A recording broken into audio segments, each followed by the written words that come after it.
He was very defensive when asked about not making more moves this offseason. This was on 105.3 The Fan in Dallas. This was his response. And again, we'll play it for you as soon as we have it turned around.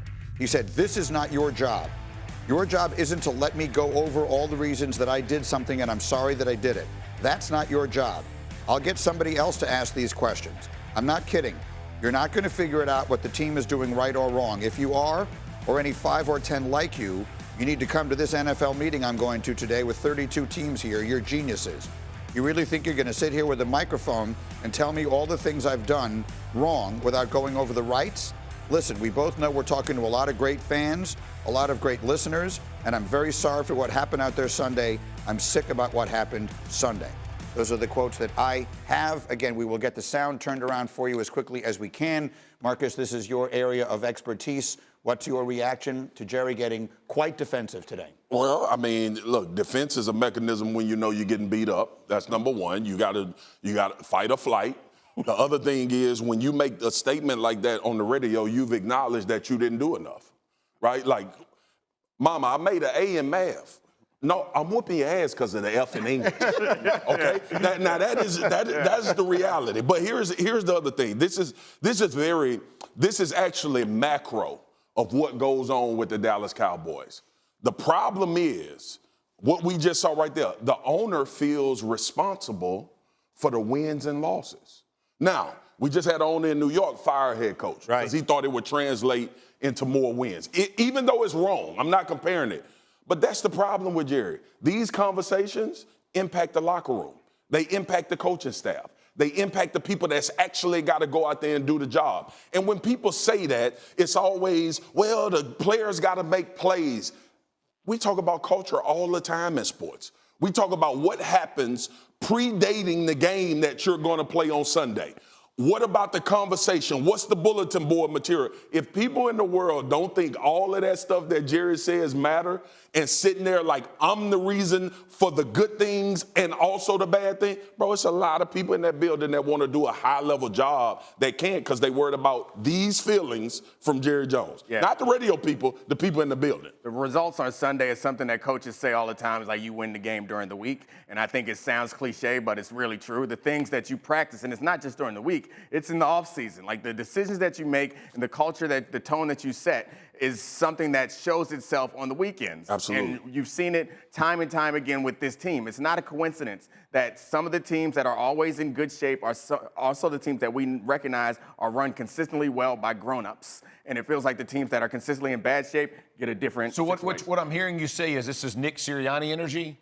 Because that's what nobody, is that where we are? It is 100%. Not a little bit, not a little bit. This is coming after a fan. They just have to have a microphone. I just said much older, much wealthier Nick Sirianni. Yeah, that's it, right? Yeah. I'm gonna fight whoever I gotta fight because everything right now is falling me and I feel like I'm out of control. So I am going to come and battle anybody I can battle, scare anybody I can scare, yell at anybody I can yell at, because at the end of the day, this is that same energy, bro. It's nothing. The problem is you can't get fired. That's right. The difference is Nick Sirianni didn't get his butt kicked on Sunday. He won the game. Yeah. So I don't know what he's yelling about. So Jerry, I can understand why he's upset. I have the sound now, I'm being told. Our team is the best in the business, and we got this turned around that fast. So again, this was just moments ago, Jerry Jones on 105.3 in Dallas, when asked about not making more moves in the offseason. Let's hear it.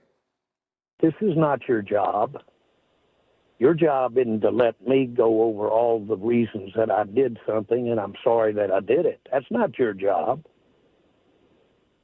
Well, my job is to ask why. Get a job, or I'll get somebody else to ask these questions, man. Jerry, we're trying to figure out why the team is. I'm not kidding you. I'm not kidding you. You're not going to figure out what the team is doing right or wrong. If you are, or any 5 or 10 like you, you need to come to this meeting I'm going to today. There are 32 teams here. You're geniuses. Jerry, okay? Y'all really think you're going to sit here with a microphone and tell me all of the things that I've done wrong and without going over the rights? Boy, that sounded way worse than it was when I read it, right? I mean, was I the only one? Really? No. It sounded exactly.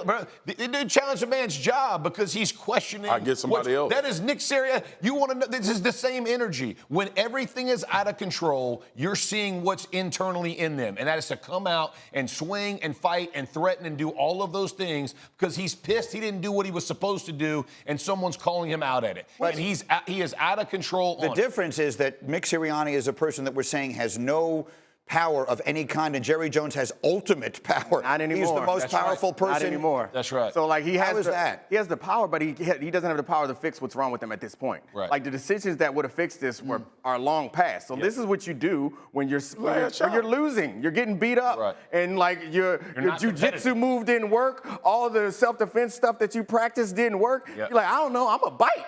Yep. I'm a scratch. I'm gonna pull some hair. That's essentially what he's doing. He's like, I don't know what else to do. I'll lash out. I think what's alarming, though, if you're a Cowboys fan, is how out of character it is, right? Like you might hear behind the scenes people in that building grumble about the way they're perceived and what people say about it. You never hear Jerry talk like that on the radio, right? Unless I'm missing something. I've never heard him talk like that. So like that's that seems to me like obviously. The game Sunday was ludicrously bad. Like, even in your worst nightmare, you could not have imagined a game that bad. So I'm sure he's still shaking that off. Things are getting worse, not better. I think you're hearing something in Jerry's voice that we're not used to hearing. We hearing for the first time him take accountability that he is a big reason why this team is where they are right now. That's what taking accountability sound like? Foxy, I'm telling you. Taking accountability, but not wanting to not use your power. Very rich. I'll tell you this too. It was very disrespectful to tell them dudes on radio that. I get somebody else to ask me the question. Especially because it is their job. Absolutely. but it's also, I'm telling you, it's horrible, but it's an acknowledgement. And I'm not sure if we've ever heard Jerry acknowledge, I messed this up. I've done some right. Yeah, we know about the Super Bowls 25 years ago, and I'm all of that. You messed this up, and everybody knows it, and it's something you cannot hide from, and they can't hide from it in the building. So that is why you heard him of an admission that we not what we should be, right. But also I'm the owner, and I'm going to tell you what you can't tell me. But that's what that was. They're hitting him on the thing he takes the most pride in. All these years, they win 12 games, they flame out in the playoffs. You can say, well, the playoffs, that's crazy. Who knows? It's one game. But you always know you built a good roster. Absolutely. Now you're being told you didn't build a good roster this year. It's not good enough to compete, and it's hitting home. That's what would alarm me as a Cowboys fan is you don't hear that from Jerry in public. And I'm going to be honest with y'all. Like, I know we've sat on this show for a long time and had these discussions about the Cowboys in the playoffs, all right, and losing games, and we get to that point and everybody know their expectation. Y'all know I'm a Dallas Cowboy fan. There have been good teams in Dallas. Yeah. This is the first time in a long time where it's a bad football team. They're not that good. Like, they are just not a good football team. And it's personnel. Yeah. It's different when it's scheme. Y'all know that. It's different when, okay, we got to make some adjustments to get guys put in the right situation. This is a personnel issue. This is the first time in a long time he's had a bad football team. It breaks my heart to say this, but we have to go because the show is ending. Stephen A. is ready to go. I could use a lot. Oh, look at Steve. Stephen A. is here. He's the so happiest happy. man in the world is in the building. He can't steal my joy. I wish him happy birthday. He's in a big hurry.